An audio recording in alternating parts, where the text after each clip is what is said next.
नमस्कार, शालिनी क्विक रेसिपीमध्ये आपल्या सगळ्यांचं स्वागत आहे। आज आपल्यासाठी मी भाजी बनवलेली आहे, ती आहे कळण्याचे गोळे। तर हा कळणा आहे जो तुरीच्या डाळीपासून बनलेला असतो बारीक। आणि हे भाजलेलं खोबरं आहे, 2 चम्मच घेतलेला आहे। हा कांदा भाजून आहे आणि याच्यामध्ये आपले धने पण बारीक केलेले आहे, धने आणि कांदा भाजून। आणि हे मीठ आहे 2 चम्मच, हळद आहे अर्धा चम्मच, ते आता तिखट दाखवलं मी 2 चम्मच। आणि हे लसूण जिराची पेस्ट आहे। तर हा जो कळणा आहे तो रव्यासारखा असतो आणि जेव्हा तुरीची डाळ वगैरे करतात त्यावेळेस हा निघत असतो बारीक। तर आता यामध्ये आपण तिखट मीठ टाकून घेऊ।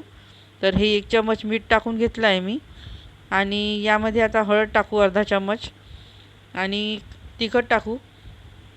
तर हे 1 चम्मच तिखट टाकलं आणि याच्यामध्ये आता लसूण जिऱ्याची पेस्ट पण टाकायची आहे आपल्याला। तर हे भाजलेले खोबऱ्याचं भुर्का होता तो टाकला आहे आणि लसूण जिऱ्याची पेस्ट टाकून घ्यायची आता, हे अर्धा चम्मच। आणि थोडंसं तेल टाकून घ्यायचं आहे आपल्याला, कारण का हा कळणा शिजायला वेळ लागतो, म्हणून तेलामुळे आतून चांगलं गोळे आपले शिजून येईल, कळण्याचे गोळे म्हणतात याला। तर हे आता आपण भिजवून घेऊ असं हाताने छान, पहिले मिक्स करून घ्यायचं चांगलं आणि मग पाण्यानं याला थोडं थोडं पाणी टाकून भिजवून घ्यायचं आहे ना, आणि गोळे बनवायचे आपल्याला। तर यासाठी मी हे बघा थोडं थोडं पाणी टाकत आहे आणि असं छान भिजवून घेणार आहे। तर हे असे तुरीच्या डाळीच्या कळण्याचे गोळे आहे। तर हे बनवून घेऊ आता आपण आणि पूर्ण असं हाताच्या साहाय्याने तुम्ही असं एकजीव करण्याचा प्रयत्न करायचा याला। आणि याचे गोळे बनवायचे आपल्याला गोल गोल, जसे छोटे लाडू असतात त्याप्रमाणे। तर हे कळण्याचे गोळे आता आपण करून घेणार आहोत। तर हे बघा असं पूर्ण असं चांगलं भिजवून घ्यायचं आहे आणि भिजल्यानंतर हे बघा हाताच्या साहाय्याने चांगले याला पूर्ण एकजीव करून घ्यायचं आणि छोटे छोटे गोळे बांधायचे आपल्याला याचे। तर तुम्ही बघू शकता आता यामध्ये आपण आता छोटे छोटे गोळे बांधणार आहोत असे लाडवासारखे, आणि हे रश्श्यामध्ये टाकायचे आपल्याला। तर त्यासाठी रस्सा पण आपण आता जे मी तुम्हाला साहित्य दाखवलं त्याचा बनवणार आहे। तर असे हे पूर्ण गोळे करून घ्यायचे आपल्याला आता। तर याचे तर हे बघा मी हे 8 ते 9 गोळे बनवून घेतलेले आहे। आणि हे गोळे बनवल्यानंतर आता आपल्याला रस्सा बनवून घ्यायचा आहे, ज्या रश्श्यात हे सोडायचे आहे। तर तुम्ही आता बघू शकता मी आता गॅस लावलेला आहे, यावर हे पॅन ठेवलेलं आहे आणि पॅन ठेवल्यानंतर आता आपल्याला तेल टाकायचं आहे यामध्ये। तर मोठ्या चमच्यानी साधारण 2 चम्मच तेल टाकून घ्यायचं आहे आपल्याला। आता मी हे अंदाजे टाकून घेत आहे, भाजीला तुम्हाला लागेल तेवढं तुम्ही टाकून घ्या। तर हे बघा मी तेल टाकून घेतलं आणि हे तेल गरम झालेलं आहे। तर यामध्ये आता बारीक कांदा जो आपण कापून ठेवला होता आधीच तो टाकलेला आहे मी।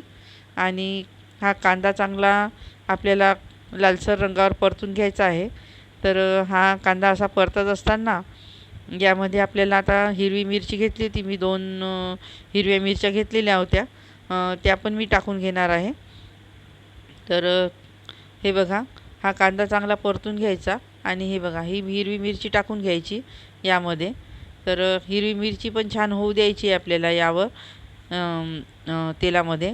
आणि हिरवी मिरची छान झाल्यावर यामध्ये आता हे जे कांदा आणि धने जे भाजून पेस्ट केली होती त्याची पेस्ट आहे ही कांदा आणि धन्याची, हे टाकून घ्यायची आणि तेलामध्ये छान होऊ द्यायचं याला।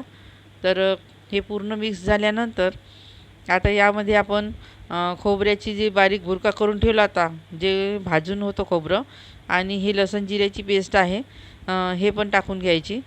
तर हे टाकल्यानंतर हे पण चांगलं फिरवून घ्यायचं आहे आपल्याला तेलामध्ये। तर हा मसाला पूर्ण चांगला परतून घ्यायचा आणि त्याच्यानंतर यामध्ये 1 टमाटर आहे हा बारीक चिरून घेतलेला होता, तो पण टाकून घ्यायचा आहे आपल्याला। तर हे असे टमाटे पूर्ण चांगले शिजू द्यायचे आपल्याला यामध्ये टाकून।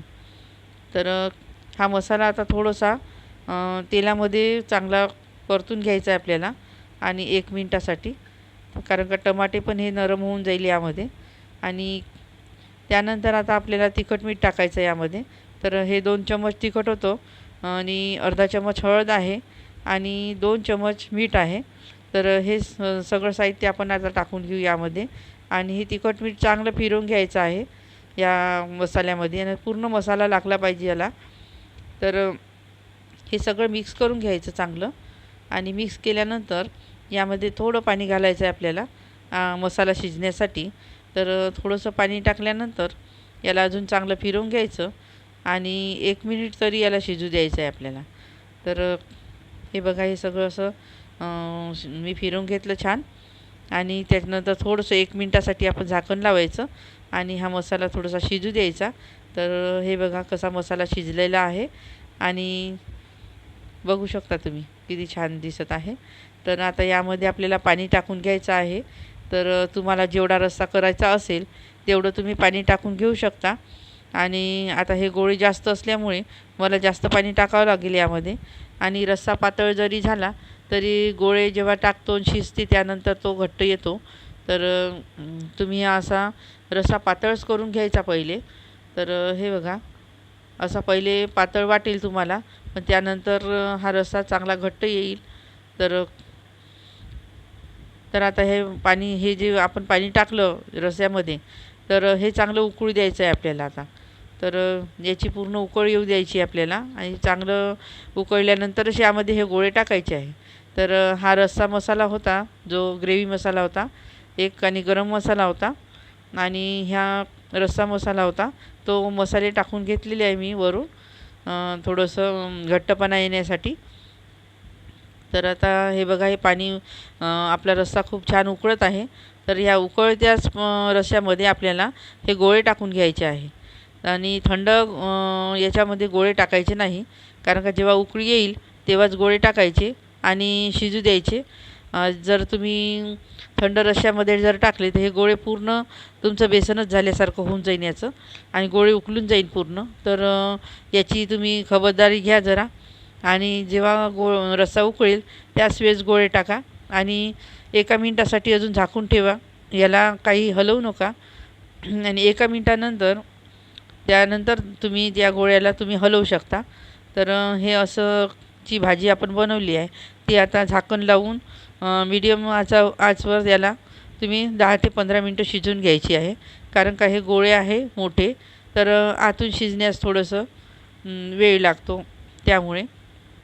तर हे गोळ्याची भाजी आता छान अशी शिजत आहे आणि हे बघू शकता तुम्ही घट्ट रस्सा आलेला आहे आणि शिजल्यामुळे आता थोडंसं आपण झाकून ठेवू आणि त्यानंतर आपण बघू. तर हे बघा किती छान हे भाजी शिजलेली आहे आणि तेलाचा तवंग वर आलेला आहे. तर असं समजायचं की भाजी आपली शिजलेली आहे आणि आता ही भाजी आपण एका प्लेटमध्ये काढून खाण्यासाठी हे तयार आहे. तर तुम्हाला व्हिडिओ आवडत असल्यास लाईक शेअर आणि सबस्क्राईब करा शालिनीज क्विक रेसिपीला आणि बेल आयकॉन दाबायला विसरू नका. आणि अशीच सोपी व्हिडिओ मी तुमच्यासाठी घेऊन येणार आहे. तर ही भाजी कशी वाटली हे तुम्ही करून बघा आणि खा आणि सांगा कॉमेंट बॉक्समध्ये. आणि हे बघा हा जो सांबाराचा बारीक भुर्का होता वाळलेला सांबार तो त्या टाकून घेतला आहे मी यावर आणि तुम्ही ओला सांबार पण टाकून सर्व करू शकता. आणि व्हिडिओ आवडल्यास लाईक शेअर सबस्क्राईब करा. धन्यवाद.